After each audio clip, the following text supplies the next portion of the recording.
Okay, welcome to the first St. Louis Residency Match virtual meeting, and we are glad you were able to join us this evening. Although we prefer this to be in person, we are pleased to offer this opportunity for you to learn more about what St. Louis has to offer you and your family.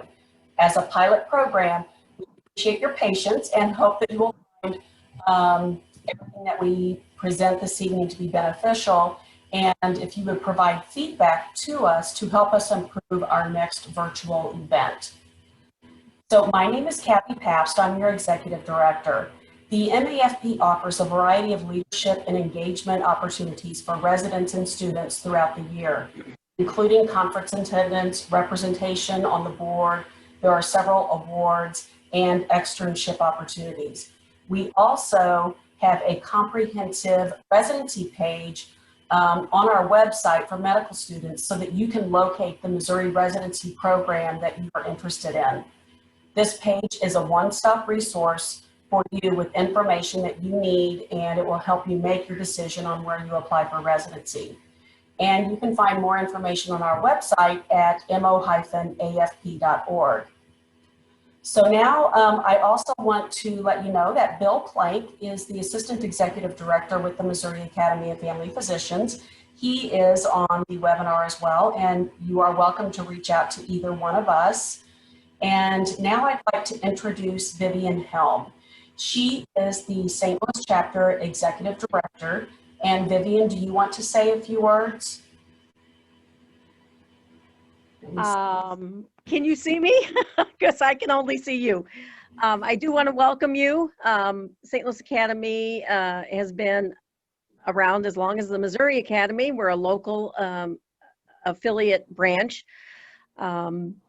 We are happy to support students who are exploring family medicine. It is one of our missions and our goals, and we work very closely with the family medicine interest groups at the medical schools and try and provide opportunities and funding in some cases for that exploration. We do not have a website of our own. We're on the MAFP on the web page under local academies. And I welcome anyone's interest and any way I can help. Thanks. Thank you, Vivian. So I'm a big fan of the St. Louis Cardinals. And it's unfortunate that they didn't make it to the World Series this year and that it was a short season. But Brian Hall is the Chief Marketing Officer at Explore St. Louis, and he's going to share with you some information about St. Louis to help you make your decision on if this is the right location for you to do your residency. Welcome, Brian. I can now, yes. Okay. I'm so sorry, guys. I've been doing Zoom and GoToMeetings and GoToWebinars for, well, God, since March, and I'm sure that many of you are suffering from Zoom fatigue too. And this is the first time that my audio hasn't worked. So I have no idea what configuration changes have taken place here on my laptop. But in any event, it's good to be with you, and I very much, Kathy, appreciate the invitation. By way of introduction, I'm the Chief Marketing Officer with Explore St. Louis. We're the official destination marketing organization for St. Louis City and St. Louis County. So we market the region to visitors of all types. And I'm also a proud executive director of the St. Louis Civic Pride Foundation. And our goal as the Civic Pride Foundation is to unleash civic pride among our 2.7 million residents. And to grow our residents moving into the future. And we're delighted that you're all interested in potentially coming here to do a medical residency. And I'd very much like to make a few remarks and to share with you some enthusiasm in reference to what's happening in this community. And if the tech gods permit it, I'd also be happy to answer a handful of questions. So the first slide that I hope you're seeing on the screen is a depiction of what we're presently conducting as far as the marketing campaign. The name of our organization is Explore St. Louis. In this COVID environment, we've taken many steps, as destinations around the United States have, to provide a safe experience for everyone that comes to our community, as well as all those residents that live here as well. We're calling it Re-Explore St. Louis, and we're encouraging people to do so responsibly. You're probably aware of the fact that there's a mask mandate in St. Louis City and County. All social distancing protocols are in place. Interestingly, our office actually worked with directors of public health in St. Louis City and St. Louis County and putting many of the ordinances and protocols in place to help restaurants and hotels and transportation organizations, retailers, commercial office buildings, schools reopen, and to come up with the protocols that will help them do so safely. But kind of pivoting in reference to looking at the future, and hopefully this pandemic is going to be behind us, where the latest indications are that maybe by next late spring or summer, the better part of the pandemic will be behind us and will be returning to normal. And we can't wait, because from a travel and tourism standpoint, this has taken a big bite out of typical transient activity to our community. But what I'd like to do is I want to tell you a quick story about what's happening in St. Louis and give you a little bit of a preview in reference to what's in store for you if you decide to conduct your educational activity here. I like to say that we're transforming our community from the Gateway Arch up and out. So one of the first and most important catalysts of a project was a project called City Arch River. I don't know, how many of you, can you show me hands, how many of you have visited St. Louis and seen the Gateway Arch, the gateway to the west? It's the highest, tallest man-made monument in the United States, stands 630 feet tall. It's a catenary curve. You can actually go to the top of it and have a great experience. Well, the problem with it was completely separated from the city with a highway that you had to traverse to get there. And the museum beneath it was a very dated experience that was last updated in, I think, 1978. And they still used animatronics, and the storytelling wasn't contemporary, wasn't great. The experience was lackluster. So philanthropists throughout the community gathered together, and they invested $380 million in creating a public-private partnership to reimagine the Arch grounds, to, number one, tie it together with St. Louis City, with the old courthouse that you see right there in the center of that picture. And by the way, this is actually a photograph right out of the top of the Gateway Arch, and you can see a nice cityscape of downtown St. Louis. And as Kathy mentioned, she's a Cardinal fan, and for those of you that are also Cardinal fans, you'll see Busch Stadium just to the left, a little bit west of Busch Stadium. You'll find the Enterprise Center, the home to the Stanley Cup, or former Stanley Cup, St. Louis Blues world champions. And then you'll see many of the commercial office buildings and hotels that dot the urban core in downtown St. Louis. But the message is this. This project catalyzed $8 billion worth of redevelopment that is presently coursing through this community. And I argue that there's never been a more exciting time to be in St. Louis, because we are conducting all kinds of development activity and news that is starting to get the attention of many of the national news outlets. Let me just give you a handful of areas where we seem to be excelling and really coming into our own. Innovation and entrepreneurship, one of the hottest startup scenes in the United States, period. We've got an innovation center downtown. It's called T-Rex. We have an innovation center in sort of our educational district that's called Cortex, which stands for the Center of Research and Technology Exchange. That's in Midtown. And then we have 39 Degrees North, which is a center that is devoted to biotech, bioscience, and the burgeoning companies in that area that are calling St. Louis home, and more are moving here. So we have three distinct innovation districts. We have a thriving food scene. We have some of the hottest restaurants in the United States, many James Beard Award-winning restaurants. And if you like food, if you like beer, like craft beer, this is a place to come, because the food is just absolutely amazing. The craft beer scene, we have over 60 craft brewers, in addition to being the home of Anheuser and Anheuser-Busch and their original factory in downtown St. Louis. Geoscience, NGA, perhaps many of you have heard that the National Geospatial Agency is building a new headquarter location in downtown St. Louis. It's a multi-billion-dollar project. They're going to have thousands of employees. It will help improve areas of North St. Louis, and we're really excited about that coming online. And then another industry cluster that you would be a part of is healthcare and medicine. And we're really becoming known as a leader in those two categories. Healthcare, as a percentage of the GDP of this region, is the #1 employer in St. Louis. So think innovation, think food scene, think quality of life, think wonderful world-class attractions, and all of that at a very affordable, I would argue, low cost of living. Just some of the advantages in reference to coming to St. Louis. So to give you a little bit of a tour around downtown, Ballpark Village, we call this St. Louis's living room. They just finished phase 2. This is right outside of Busch Stadium. Busch Stadium was built in 2006. Ballpark Village began construction in 2014. They just finished phase 2. If you see that building sort of in the center of the screen, that's a new apartment building in downtown St. Louis. The apartments in that building have incredible views actually into the stadium. It's like a front row seat right out of your living room.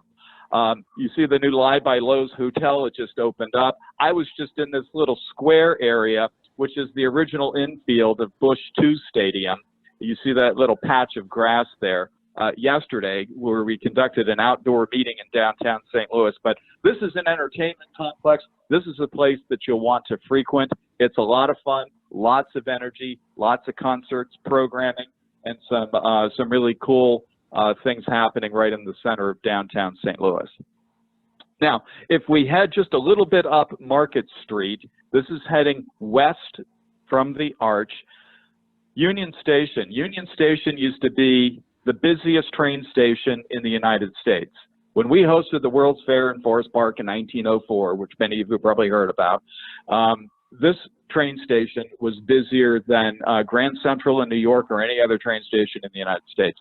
It is architecturally just amazing. You can see a picture of it right here and you can appreciate the architecture of it. But what's cool today is that it's been brought back as a hotel and entertainment complex. You see the wheel in the back, it's 200 feet tall, and it has climate-controlled cars, and you can, with a cocktail in your hand, you can take in a view of downtown St. Louis and have a great tourism experience. In addition, they just opened a state-of-the-art aquarium called the St. Louis Aquarium at Union Station. All kinds of critters. You can see one in the upper right-hand corner, and just a really great entertainment establishment and a nice place to spend some weekend time. And certainly it is becoming one of the most popular attractions in downtown St. Louis, or throughout all of St. Louis for that matter. Now, right across the street from Union Station, we are building the brand new home to our MLS soccer franchise, which is known as St. Louis City SC. Their new stadium and season will open in 2023. All of the new MLS teams have delayed their starts until 2023 because of COVID. This stadium is very much under construction. You'll see this completed when you're here. You'll be able to buy tickets to come out. If you're soccer fans, this will be a really hot commodity in downtown St. Louis, and we couldn't be more thrilled that this stadium is going to be coming online in 2023. So now we're going to move a little bit further west. I mentioned Cortex, the Center of Research and Technology Exchange. This is immediately adjacent to St. Louis University and not far from the WashU Medical Center as well. It's probably within walking distance. It is an old foundry. They used to make large machinery parts here. I've been told that they've made carburetors on this site. And a very visionary architect by the name of Steve Smith, after this had been shuttered for about a decade, he decided that he'd bring it back as an entertainment district. So this is set to open as soon as COVID conditions relax so that he can actually make ends meet. It's done. It's virtually done. going to have a food court with 20 St. Louis restaurants. It's going to have e-gaming, a fantastic facility for e-gaming. It's going to have, you see the raised trail where people are walking? That trail is going to connect all the way from downtown St. Louis at the base of the arch to our cultural icon and gem of St. Louis, Forest Park, one of the largest, most popular parks in the United States, one of the best examples of an urban park in the United States. So this is all coming online. You see the Alamo Theater in the lower left-hand picture. You see the food hall entrance in the upper left-hand picture. And this is within walking distance from whichever school you decide to choose for your medical residency. Now, we move just a little bit further west. And mind you, when I say further west, the distance between downtown St. Louis and Forest Park is roughly 5.5 miles. So here we have Forest Park. We have cultural institutions that dot Forest Park, including one of the top zoos in the nation. In addition to the zoo, we have a history museum, we have an art museum, we have a host of other cultural elements, including a theater company called the Muni Theater, and the majority of these attractions absolutely free. So we argue that now's a really good time for you to be coming to St. Louis, and I would be happy to provide you with a couple of resources that you might check out to help you make your decision in reference to understanding what's happening in this community. Check out exploreStLouis.com for comprehensive information on neighborhoods, dining, nightlife, entertainment, attractions. And then check out thestl.com. There's a movement in this community called STL Made. It's all about economic development, where you can come here, you can start up and get some support beneath you, and then once you start up your activity, whatever your medical profession, whatever field you decide to pursue, you then stand out, and we very much want you to stay. So their mantra is start up, stand out, stay, and they tell you a lot of stories about St. Louisans who have done exactly that. So urban inversion is happening in this community. We got young people moving back into the urban core because it's cool, it's dense, it's eclectic, it's diverse, and I argue that it's one of the most vibrant scenes from a lifestyle standpoint that you can find in the United States. So Kathy, with that, I will turn it back to you, and I hope that gives you a little bit of context to help guide your decision.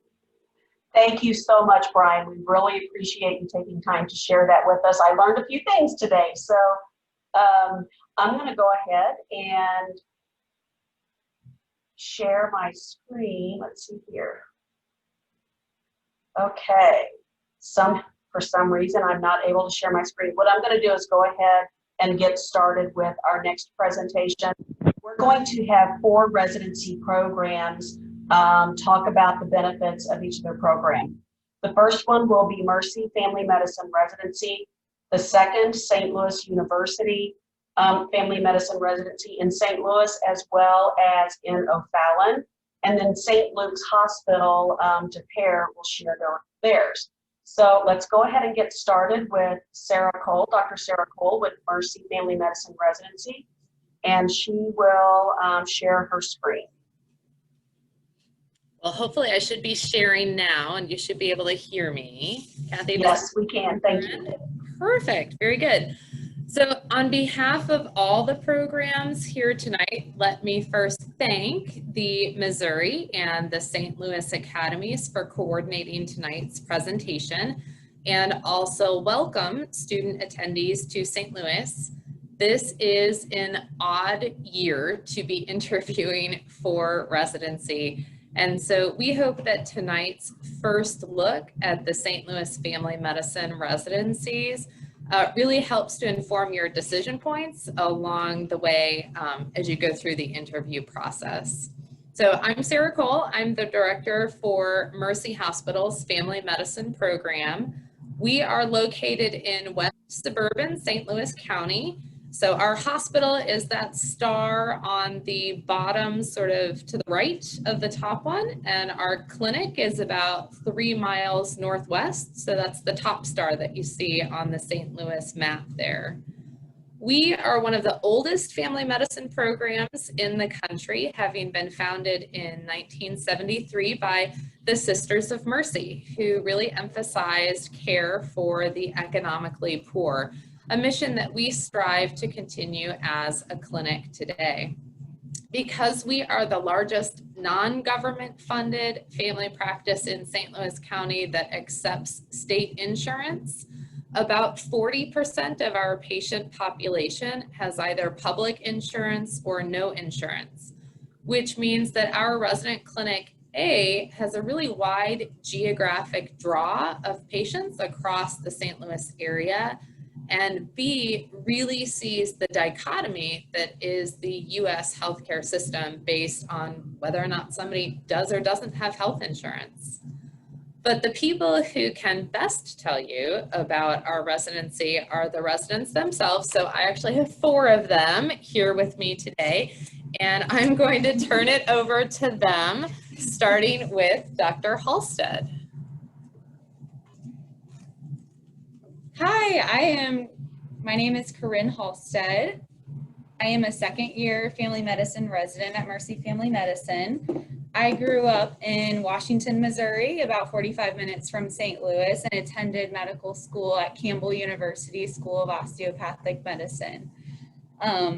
Since I am a second-year resident and the closest to approaching the boards that we take as family medicine physicians, I wanted to take a minute to highlight the academic success that we have here at Mercy Family Medicine, specifically our 100% boards pass rate.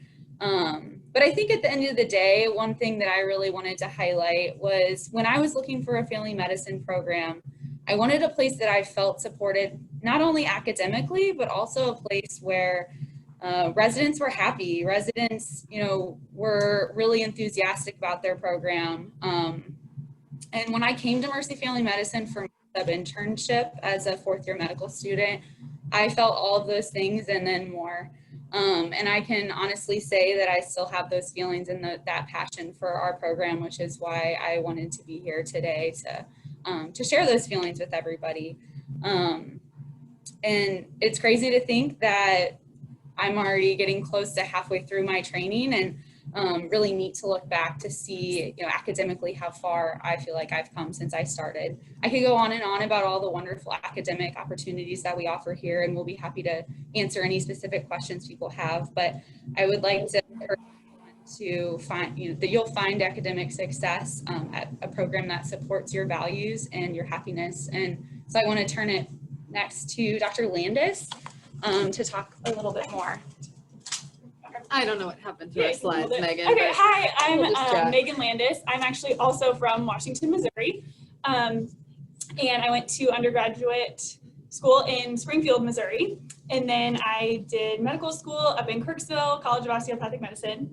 And now I'm here. It was really important to me to stay in the St. Louis area, not just because I want to return to my hometown and practice, but also because my husband is actually a second-year resident at SLU in pediatrics. And so I spent time with almost every residency program that you'll see tonight and did interviews with each one. And I have nothing bad to say about any of them. They're all so great, and they were all offering everything that I was looking for and more. So what I really wanted to emphasize tonight is how important it is to follow your heart, go where you feel the most at home. And I also wanted to emphasize that I know how hard that is this year without actually being able to be in the room with the programs for a lot of you and not being able to have that in-person feeling of whether they're interested in you. So let me be hopefully not the first or the last to reassure you that we are so excited to get to know you and have so much interest in what you have to offer each of our programs. And so never hesitate to reach out to any of us. Shameless plug for our Instagram page that we recently started at Mercy_STL_FM.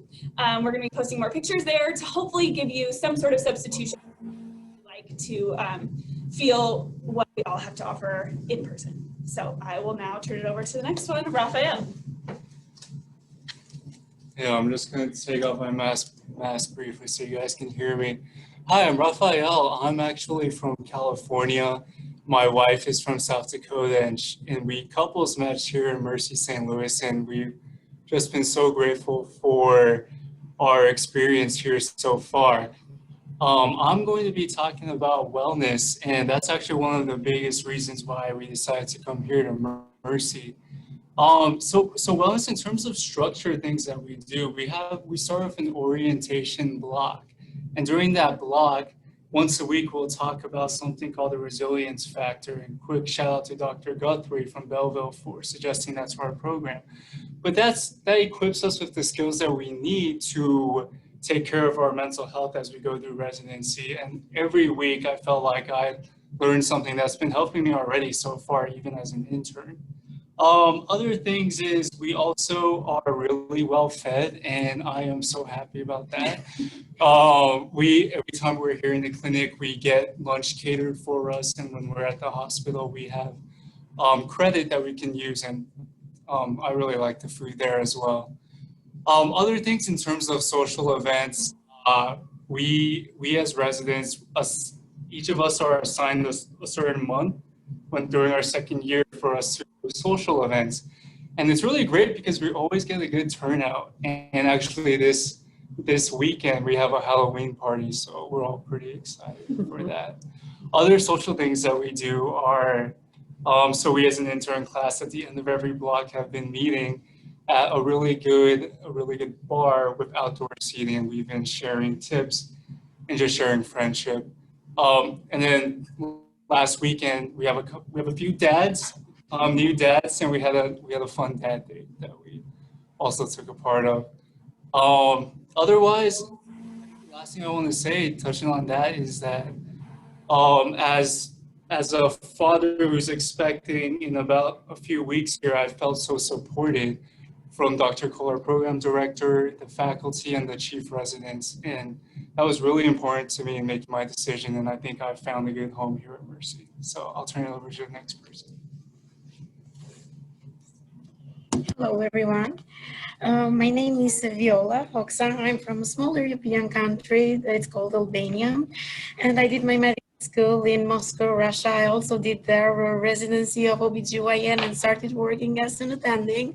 But then I got married and I moved to St. Louis, which I consider myself really lucky to come and live here in this beautiful city, which is has a very interesting history and also with very friendly people. When you think IMG, people are mostly oriented on East or West Coast, but I consider myself really lucky to be here, and I couldn't ask for a better place to be. When I was choosing between the family medicine programs, for me it was very important to be part of a friendly program which is like mostly family based. And also one thing that makes me really happy is taking good care of people, and being part of Mercy family program working, I think, is the best way to fulfill my mission. And also I can tell that I found like a second family for myself. Also, keeping in mind my background, like as OBGYN and the surgeon, working in Mercy, it's a very good opportunity to increase my knowledges with different procedures. And also we have like a kind of like 8,000 delivers per year, which makes you also increase your opportunities and also increase your skills with that. Also, I really love St. Louis because I really love sports, and one of my favorite is hockey.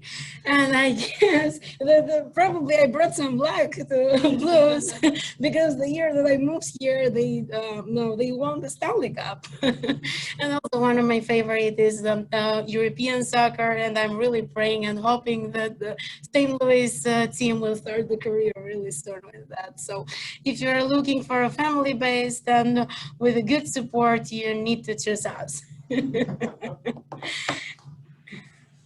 Thanks, Kathy. Are you finished? That's it. Thank you very much, Dr. Cole. You have some pretty awesome residents there. I think so.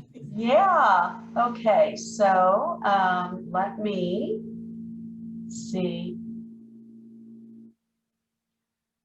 Okay, I am not able to share screen. Somehow it got turned off through the screen sharing process. So our next presentation will be from Dr. Elizabeth Keegan Garrett with St. Louis University. And I will go ahead and turn it over to her.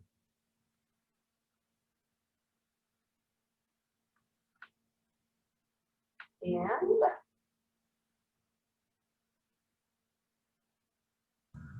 it would help if I unmuted myself. very good. I hear you now. I hear you now. If you want to try to share your screen, please go ahead and do that. Unfortunately, I can't. You know, you have to wing it. Here, let me see if I can share it. Okay. Sorry, we got our let me see here.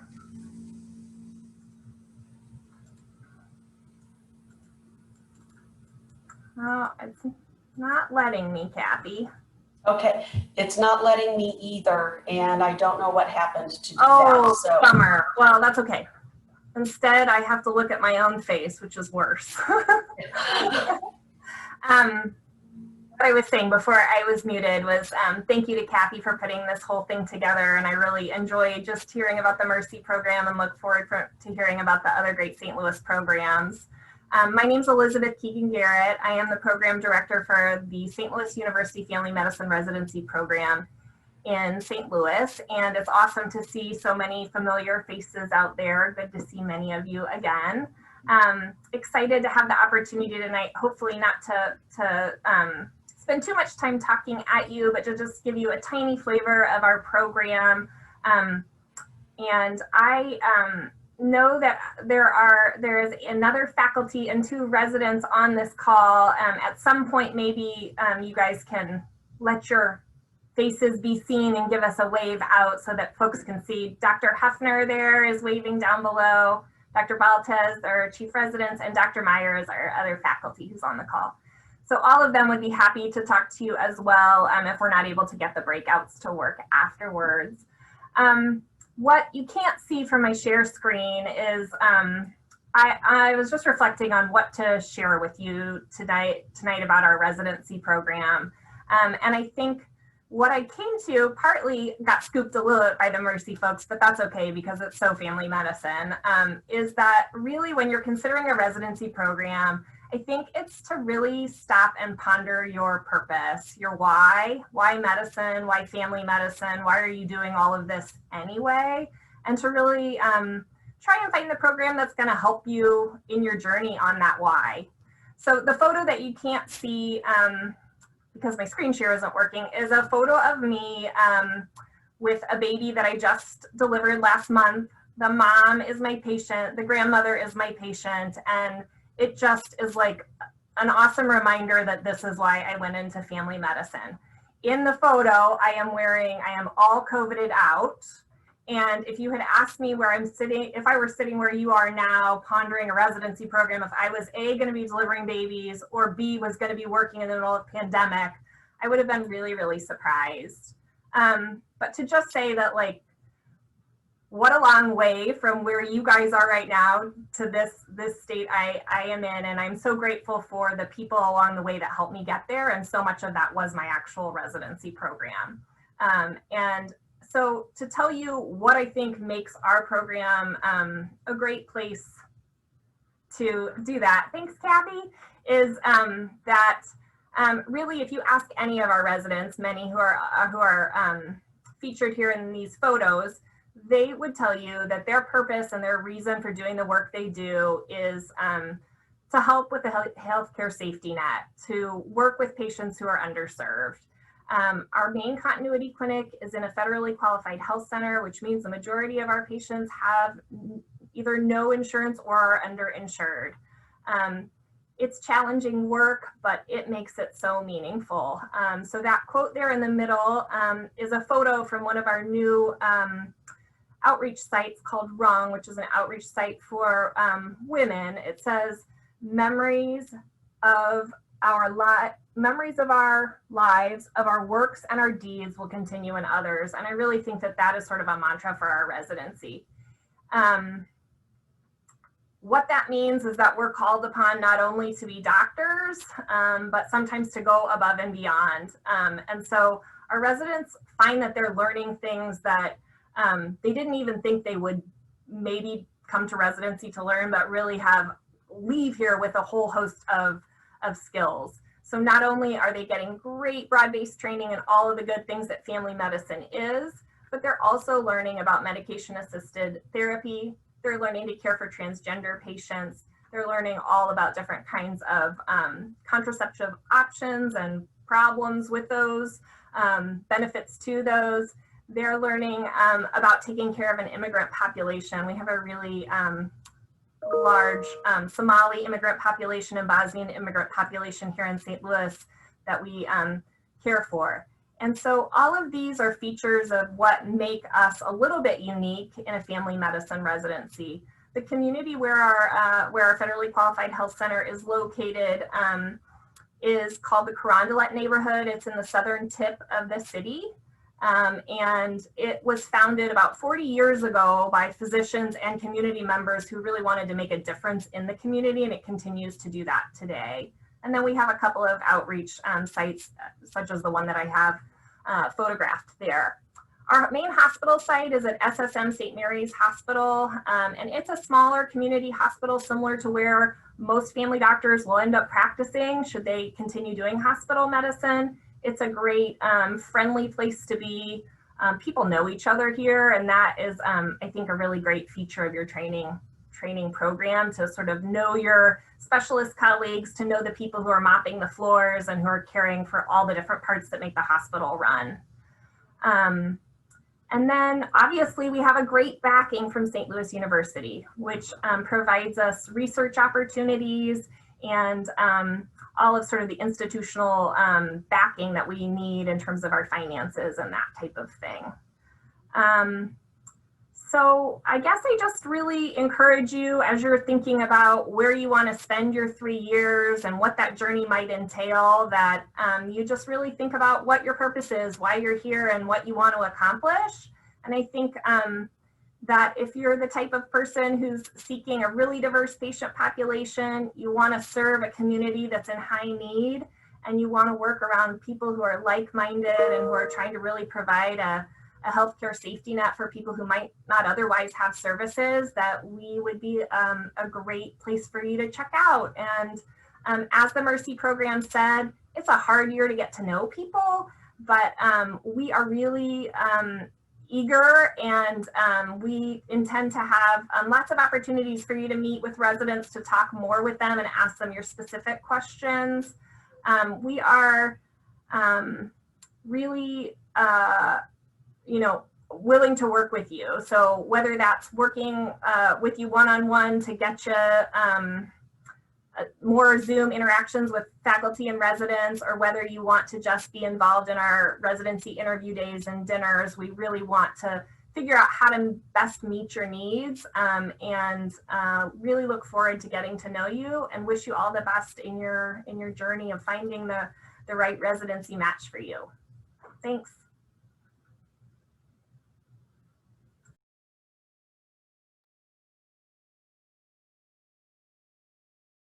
I'm sorry, I unmuted myself. Thank you very much.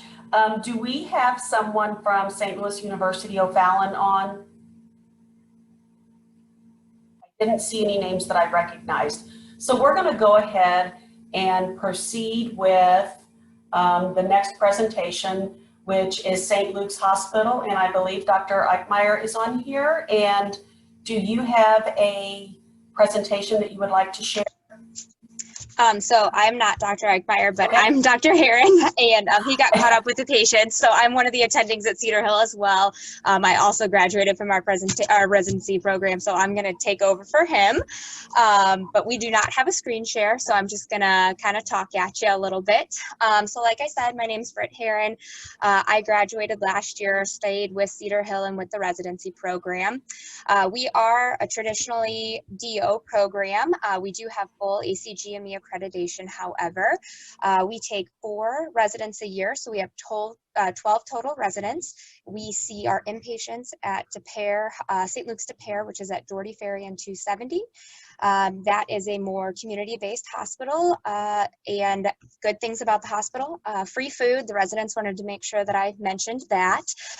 It is also community-based, so kind of like some of the other programs we're saying, we have very close relationships with our specialists and with our nurses. All of the specialists there, we have their cell phone numbers and the residents text them as far as to manage care and things like that. So it is a very, it's a smaller hospital, but it is very good for knowing your specialists, knowing your nurses, that kind of stuff. Our clinic is in Cedar Hill, Missouri, so you do get the community-based medicine, kind of city-based in the hospital. Cedar Hill is more of a rural, kind of like the other underserved, uninsured, underinsured population. We have 7 dedicated family medicine attendings that work with the residents. So we have 7 attendings for 12 residents, so a lot of one-on-one time spent with your attendings, forming treatment plans, learning from them, things like that. We have attendings that see inpatient. We have attendings that are hospice directors and also see hospice patients. So that's part of our residency program that's built in. And then we also have most of our doctors see nursing home patients as well. So those are all things that will be included in our residency programs, and you'll be following with those patients throughout your residency. Regarding our boards rate, we have been in existence for about 35 years. We do have 100% passing in boards.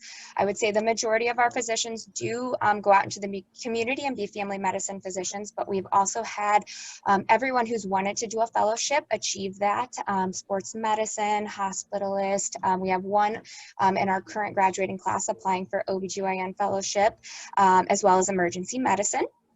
And then I'm going to take it over to, I asked all of the residents kind of what they thought our strengths were, why they chose our program. There was a lot that were in common. One of the very first ones was autonomy. We are a very autonomous program. You are in charge of your patient. Those are your patients. You obviously have an attending supervising, but you're forming the treatment plan, seeing them, doing all the tests, etc. We also, because we're in a more rural area, see a lot of pathology, including donkey bites, and pneumothoraxes from horses kicking people in the chest, dislocated shoulders from pushing farm vehicles, as well as your schizophrenia, PTSD, depression, all those kind of things. Most of our patients have about 15 to 20 comorbid conditions, so it is a very complex patient population here. And they do not have, like I said, underinsured, so we take care of most of what we do in the clinic. So you will walk out of the residency program being able to perform lots of procedures, including joint injections, name the joint, we'll inject it for you, toenail removals, all of the women's health, IUD, Nexplanons, colposcopies, pap smears. We also see a lot of wounds in our patient population, so you'll be well versed in wound care as well. And then I think another strength of our residency program is that we also provide the business aspect of medicine to our residents. I know I personally did not get a lot of that in my medical school, so I was completely at a loss for that when I came into this residency program. We offer information on both your typical RVU-based practice, which is what most people are in currently, but we also offer training in the Medicare Advantage, the risk population patients. For those of you that aren't familiar, I think this is probably the wave of the future that we're seeing. It is a different way to manage patients, and it is something that our residents are sought after for, because we do know how to take those patients, meet all of their quality metrics put out by Medicare, as well as take care of their chronic conditions. The other thing that people said is the just sheer number of patients we see. You start out smaller in your intern year, but you'll be seeing anywhere from 15 to 20 patients on your full clinic day as a third-year resident. So you are ready to step out into the world and get busy, which is a good thing. And then the last thing, which was the overarching thing, is that we are a true family here. Everyone feels very comfortable with each other. We cover for each other, all that kind of stuff. And like everybody else was saying, when you walk into a residency program, which is difficult this year, it's all about the feel. All of these programs are wonderful. All of these things have special things that they offer. And it's where you feel most comfortable, where you want to see your practice in 3 years, what you want to get out of it. And so we look forward to meeting with you guys and learning more about you. And thank you all for attending. Thank you very much. We appreciate it, Dr. Herron. So we'll go ahead and open it up for questions. So if you have any questions for any of the presenters or or just want to have a simple discussion, please feel free to join in.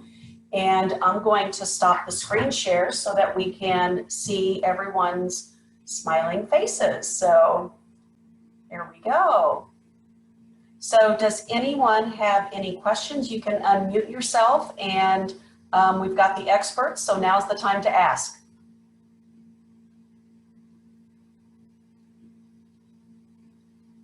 Yes, I'm sorry. My background is a little bit dark. My name is Courtney Cosby. I'm a third year at SLU. And I'm just wondering, what does a typical week look like in each of your respective programs in your intern year?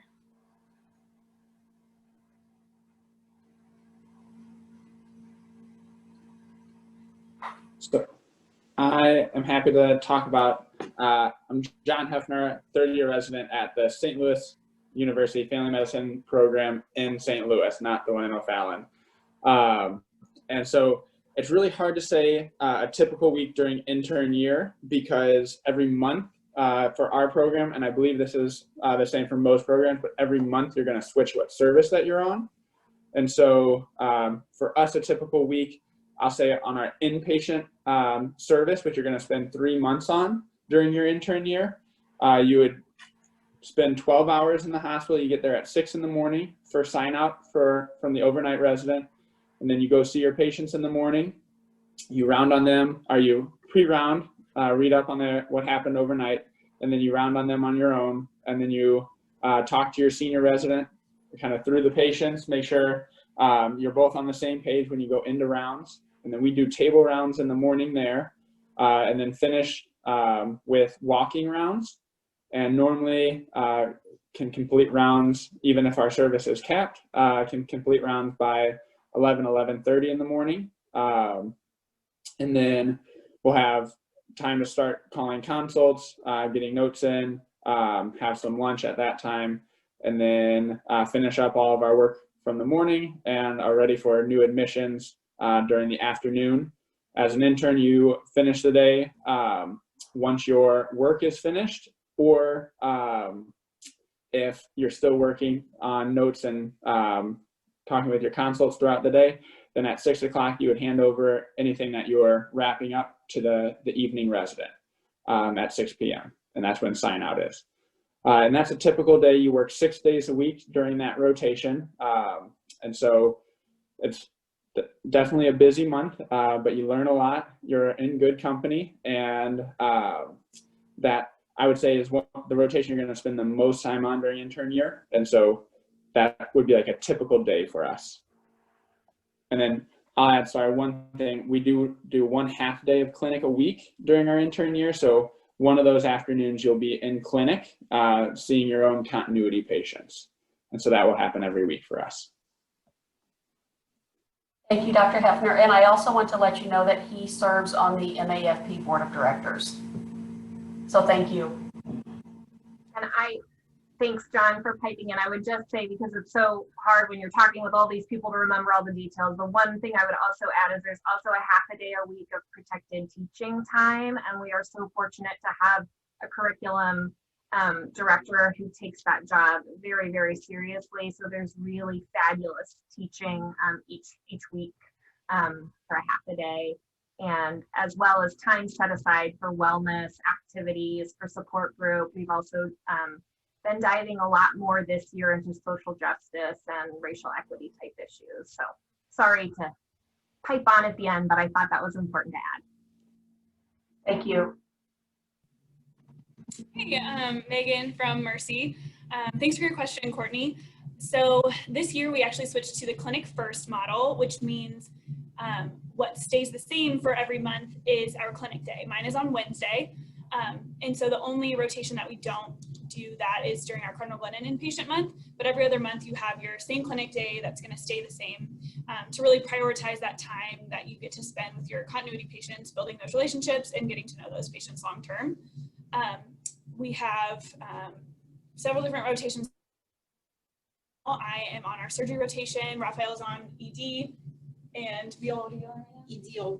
Oh, also ED. So Cardinal Glennon ED, we do a peds ED month and a regular adult ED month. We also have 1 month on inpatient medicine, 1 month on our own family medicine inpatient team, and 1 month dedicated to full clinic. The month that Raphael mentioned, which is our orientation block, which is really great. Labor and delivery, and ICU. Am I missing anything else? Behavioral health. Oh yeah, behavioral health. But yeah, you still get to have that dedicated time in your clinic that stays the same every week. So you really get to know your MAs, your supervisors in the clinic. And then like Dr. Keegan-Garrett was talking about, we also have our weekly half day of didactics that's held right here in this room, or virtually if you choose to do that option right now, and grand rounds every Tuesday morning at 7:30. So that's pretty much our standard week. You know, the template of Tuesday didactics and then your clinic day, and then fill in the rest of the week with whichever rotation that you're on. How often, do you want to talk a little bit about how often you do night float or overnight shifts?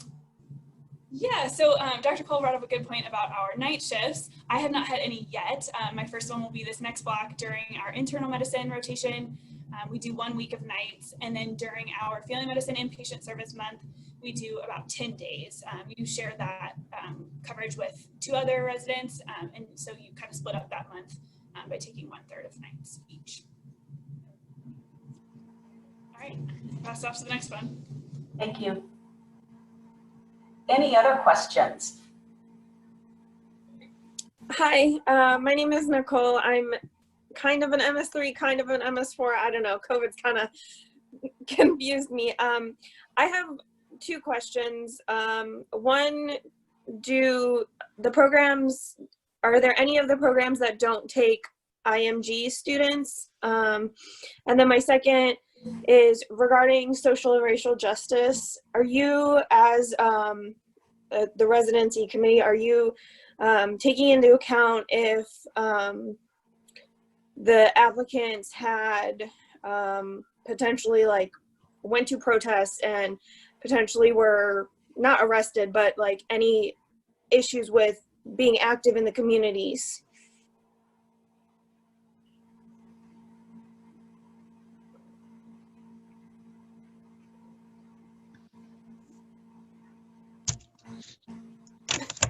All right, so I'll just go. First, I just want to go back to the first question, then I promise I will get your other one. Just our schedule is pretty similar. We rotate through every month, and intern year you have 4 months of inpatient medicine, and then a couple other specialty specialist rotations in the hospital. You do a peds ER, a adult ER, and then an OBGYN and a outpatient peds. And then we have a grand rounds on Tuesday mornings virtually that is given by the St. Luke's Chesterfield campus. And then Wednesday mornings we have family medicine didactics and board review as far as our didactics, and then we get journal club once a month. And then to answer your question, I don't think that would be a major problem with us. I would have to double check with our other attendings, but I don't think as far as being active in the community and things like that, all of our residents are very active. So I don't think that that would be a problem with us. Yeah, I can briefly speak to activity within the community. My name is Michael. I'm one of the 3rd-year family medicine residents from the SLU program, the St. Louis program, not the O'Fallon program. From that perspective, we have members of our residency that have participated in marches and protests and causes that are important to them. And throughout that entire process, our faculty has been supportive. We want you to encourage one another to engage in open dialogue and also support the causes that for the most part, affect most of our patients too. So throughout that, I don't think it would be a mark against you in any way, shape, or form. Granted, I am a resident and not anyone on higher up on the food chain, but having had conversations with most everyone, including our faculty, I think we'd be supportive of that.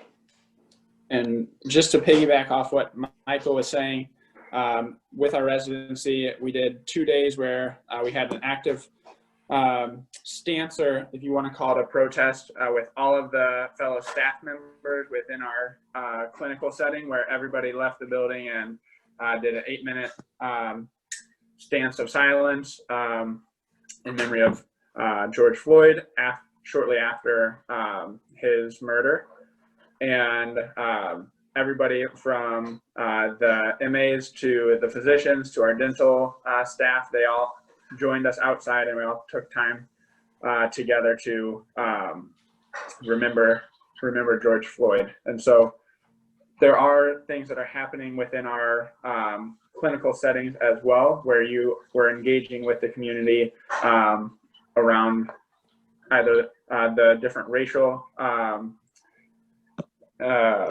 inequities that are affecting our patients, or the racial movement that is happening currently nationally and globally. And so I just wanted to make mention of that as well.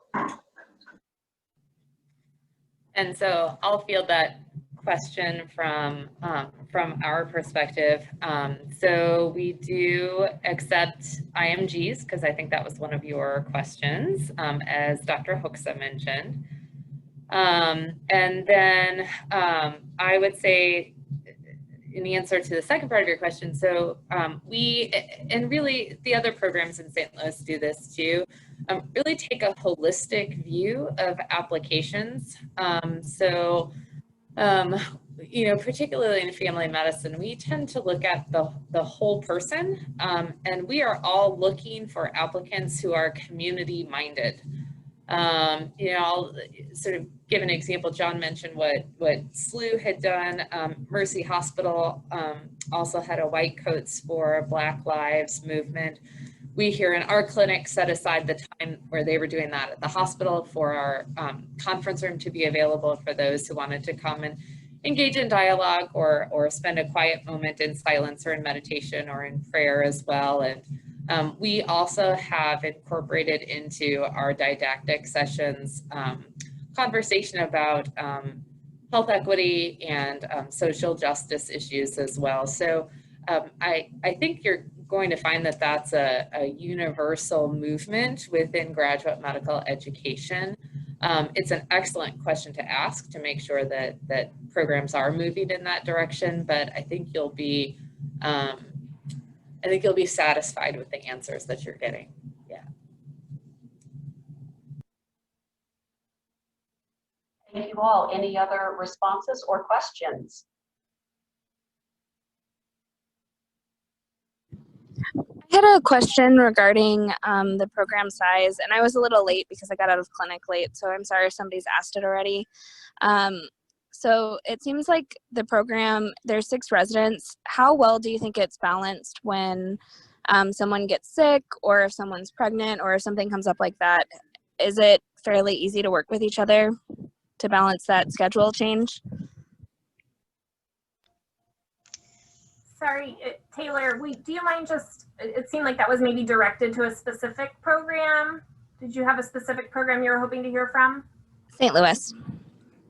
Okay, I will be happy to answer. So yeah, I didn't say in my major overview, but a 666 program, so 6 residents each year. We've actually had one of our resident graduates had 2 babies in the course of her residency. So it happens. Families are definitely happening in family medicine, and I think you'll find that in all of the programs as well.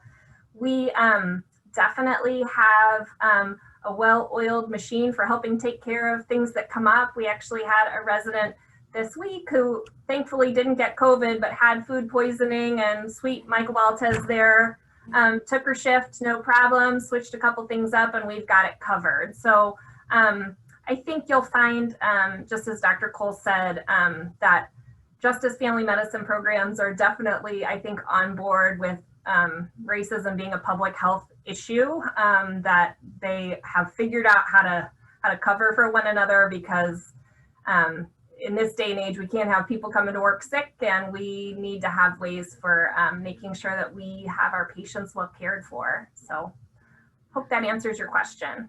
And if you don't mind, just want to piggyback off of that answer in the sense that not only do, illnesses occur, family issues occur, as well as just kind of hitting your wall sometimes in residency. And the faculty has been really supportive.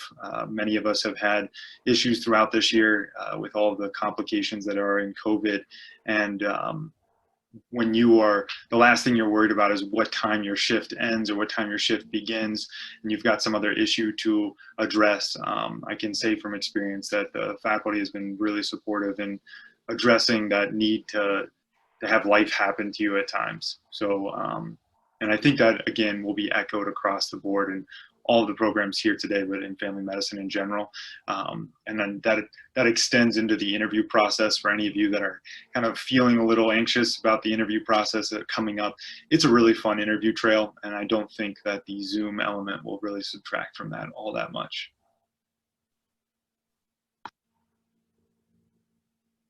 Thank you. Any other comments or questions?